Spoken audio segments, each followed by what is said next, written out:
অভিশাপ দেওয়া কেমন কাজ? কেউ জুলুম করলে তাকে অভিশাপ দেওয়া যাবে কি না?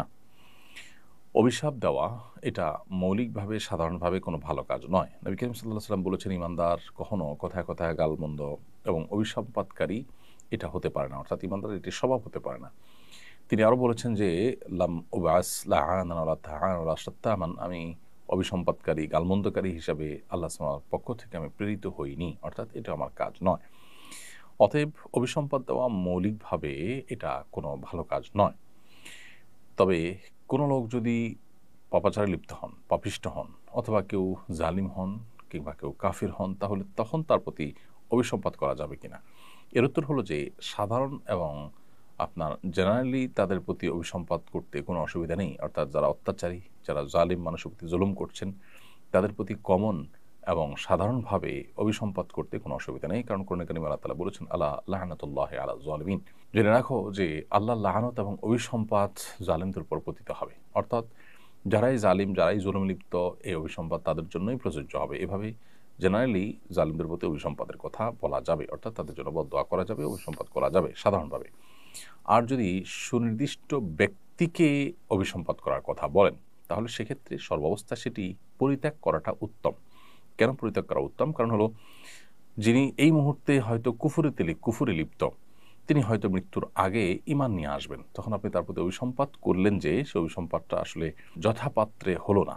এইজন্য আ আ শেখ বিন বাজ রহমতুল্লাহি আলাইহি সৌদি আরবের সর্বোচ্চ উলামা পরিষদের অন্যতম সদস্য, বরং প্রধান মুফতি, গ্র্যান্ড মুফতি ছিলেন তিনি, এবং কাতার ভিত্তিক ফতোয়ার ওয়েবসাইট মারকাজুল ইসলাম, ইসলাম ওয়েব, তারাও মারকাজুল ফতোয়া ইসলাম ওয়েব, তারাও একই ফতোয়া দিয়েছেন।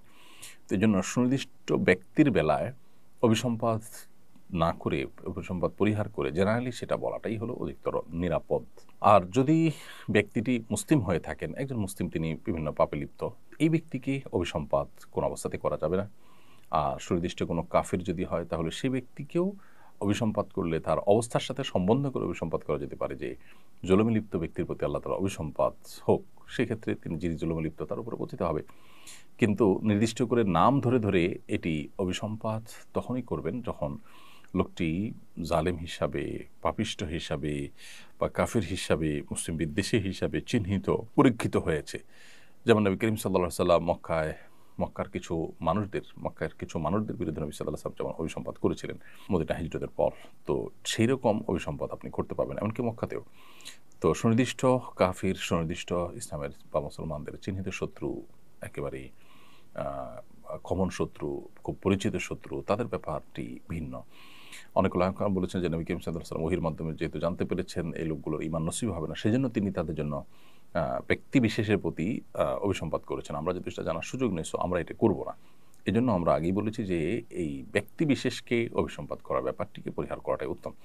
এমনকি লোকটি যদি কাফির হন, সেক্ষেত্রে জমহুর উলামা ইকরাম, ইমাম আবু হানিফা রাহমাতুল্লাহ আলাইহি, ইমাম শাফিঈ, মালিক রাহমাতুল্লাহ আলাইহির মতে ওই ব্যক্তি বিশেষ কাফের হলেও ওই কাফের ব্যক্তিকে অভিসম্পাত করা যাবে না।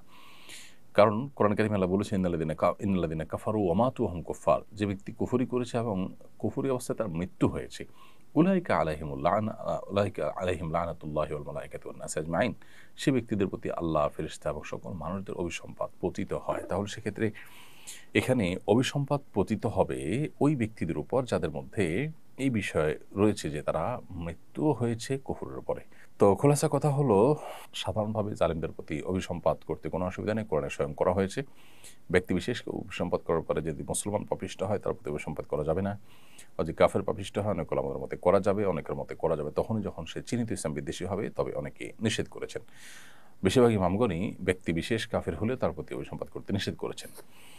আর জালিম যে জুলুম করছে, তার জুলুমের যে প্রতিকার চাওয়া বা জুলুমের কারণে তার বিরুদ্ধে আল্লাহ তাআলার কাছে নালিশ করা, বিচার করা, এটা তো সর্বাবস্থায় শুধু জায়েজই নয়, বরং এটা খুবই স্বাভাবিক একটি ব্যাপার। বিভিন্ন হাদিস থেকে বোঝা যায় যে, মাজলুম ব্যক্তি যখন জালেমের বিরুদ্ধে আল্লাহর কাছে অভিযোগ দায়ের করেন, বিচার চান, প্রতিকার চান, আল্লাহ সুবহানাহু ওয়া তাআলার পক্ষ থেকে সেটি কবুল হয় নিঃসন্দেহে। অতএব সেটি সম্পূর্ণ ভিন্ন বিষয় যে সেটি কবুল হবে।